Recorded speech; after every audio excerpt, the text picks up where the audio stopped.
Hernandes Dias Lopes. Intervenções de Deus na História. Editora Ragnus. Selo Unitende Press. Ouvimos, ó Deus, com os próprios ouvidos. Nossos pais nos têm contado o que outrora fizeste em seus dias. Salmos 44, verso 1. Capítulo 1. A Igreja Perseguida. Quero contar para vocês a história do cristianismo. Creio que esta é uma prática do povo de Deus, ao longo dos anos, rememorar os grandes feitos de Deus. Alguém já disse, apropriadamente, que aqueles que não aprendem com a história são destinados a repetir os seus erros.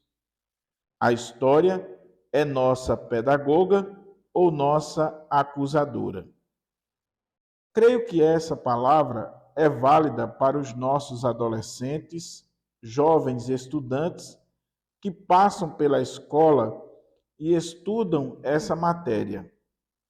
Não apenas porque é uma matéria acadêmica, mas porque ela fortalece a nossa fé e eleva o nosso espírito. Ensina-nos verdades e princípios magníficos sobre Deus. Se você observar, no livro de Atos dos Apóstolos, que é o primeiro livro da história da Igreja, o Senhor Jesus Cristo, em Atos 1:8, traça o que nós poderíamos chamar de agenda do reino de Deus. Recebereis poder ao descer sobre vós o Espírito Santo, e sereis minhas testemunhas, tanto em Jerusalém, como em toda a Judéia e Samaria, e até aos confins da terra. Notem que o livro de Atos está distribuído dentro desse programa de Jesus. Em Atos 1-7, o Evangelho alcança Jerusalém.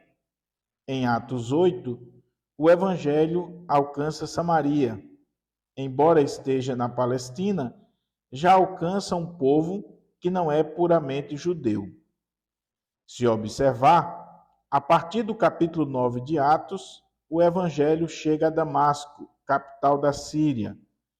E a partir do capítulo 13 do livro de Atos, existe a iniciativa da Igreja de cumprir a última parte do calendário de Jesus, Atos 1:8, que é chegar aos confins da terra. Observe que nos capítulos 13 e 14 de Atos, Barnabé e Saulo saem para a primeira viagem missionária, alcançando a região da Galácia, chegando a Antioquia da Psídia, em Perge, em Derbe, em Listra. Por onde passam, eles estabelecem igrejas, ordenam presbíteros, confirmam os novos crentes. Na segunda viagem missionária, diz a Bíblia que Paulo quer ir para a Ásia. Deus o orienta a entrar na Europa. Então, ele entra na Europa e também vai estabelecendo igrejas em Filipos, em Tessalônica, em Bereia, em Atenas e em Corinto. Na terceira viagem missionária, Paulo se estabelece em Éfeso, cidade mais importante da Ásia Menor. Lá, permanece por 3 anos, pregando noite e dia o reino de Deus. E você então descobre que quando chegamos em Atos 27 e 28, Paulo está chegando a Roma, a capital do império, mesmo como prisioneiro. Lá já existia uma igreja estabelecida. E de Roma, Paulo escreve cartas dirigidas às igrejas de Éfeso, de Filipos, de Colossos e algumas cartas pastorais. Nesta caminhada da igreja, encontramos algumas marcas muito profundas de avivamento espiritual. A igreja cristã nasceu sob a bandeira da ação poderosa do Espírito Santo. Em Atos 2, diz a Bíblia que, quando Pedro começa a pregar um sermão cristocêntrico, a multidão, que até então estava cética, até então estava censurando o fato de os discípulos serem cheios do Espírito Santo, e zombando desse fato, tem o coração quebrantado pelo poder do Espírito. E o apelo não parte do pregador para o auditório, mas do auditório para o pregador. Diz a Bíblia que cerca de 3.000 pessoas converteram-se a Cristo e foram batizadas no começo da igreja em Jerusalém. Quando a igreja chega a Samaria, vemos novamente sinais evidentes da intervenção de Deus. Porque quando o diácono Filipe chega lá, a multidão se alegra ao ver e ouvir as grandes maravilhas de Deus. E diz a Bíblia que Filipe, o diácono, começa a pregar com poder e a realizar grandes milagres. Ele pregava aos ouvidos e também pregava aos olhos. Quando Paulo chega à cidade de Éfeso, na terceira viagem missionária, há sinais claríssimos de uma intervenção gloriosa do Espírito Santo de Deus. Pois, naquela cidade, sede do culto a Diana, onde ficava uma das 7 maravilhas do mundo antigo, o apóstolo Paulo confronta a idolatria do lugar e desestabiliza o comércio dos ídolos daquela cidade. A multidão vinha denunciando publicamente suas obras, as pessoas vinham em praça pública para queimar os seus livros de ocultismo. E diz a Bíblia que, a partir de Éfeso, o evangelho percorre a Ásia Menor. Diz também que a palavra de Deus crescia e prevalecia em Éfeso. Dessa maneira, a igreja primitiva, em algumas décadas, penetrou como fermento em toda parte do Império Romano. Até então, a perseguição era religiosa, judaica. Mas um fato acontece no ano 64 da era cristã, logo no começo do reinado de Nero, que teve início em outubro de 54. 10 anos depois, no começo do seu governo, Nero, na sua loucura insana, põe ele mesmo fogo em Roma. Dos 14 bairros da grande cidade de Roma, que naquela época tinha 1 milhão de habitantes, 10 são destruídos pelas chamas. Os 4 bairros que não são devorados pelo fogo eram densamente povoados por cristãos e judeus. E Nero encontra um bom álibi para colocar a culpa nos cristãos. Esse homem foi tão mau que matou sua mulher e a própria mãe antes de ser deposto pelo Senado romano em 68. Depois disso, entra em desespero e se suicida. O célebre Tito Vespasiano, no ano 70, vai cercar a cidade de Jerusalém em cumprimento à profecia de Jesus, que disse aos seus apóstolos, ao olharem para a beleza do templo: não ficará pedra sobre pedra. E realmente, Tito Vespasiano cercou a cidade de Jerusalém e cortou o fornecimento de água e de comida. A multidão que estava dentro dos muros passou a sofrer mais do que aqueles que tentavam escapar e eram devorados pela espada.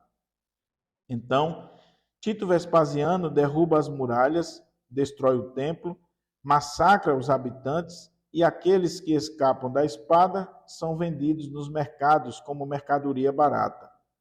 Acontece assim a dispersão dos judeus, que só vai ser revertida no ano de 1948. Mais de 1.800 anos de dispersão do povo judeu. Esse mesmo imperador, Tito Vespasiano, é o homem que vai construir o Coliseu Romano, em cuja festa de inauguração, que leva 100 dias, mais de 10.000 cristãos são martirizados.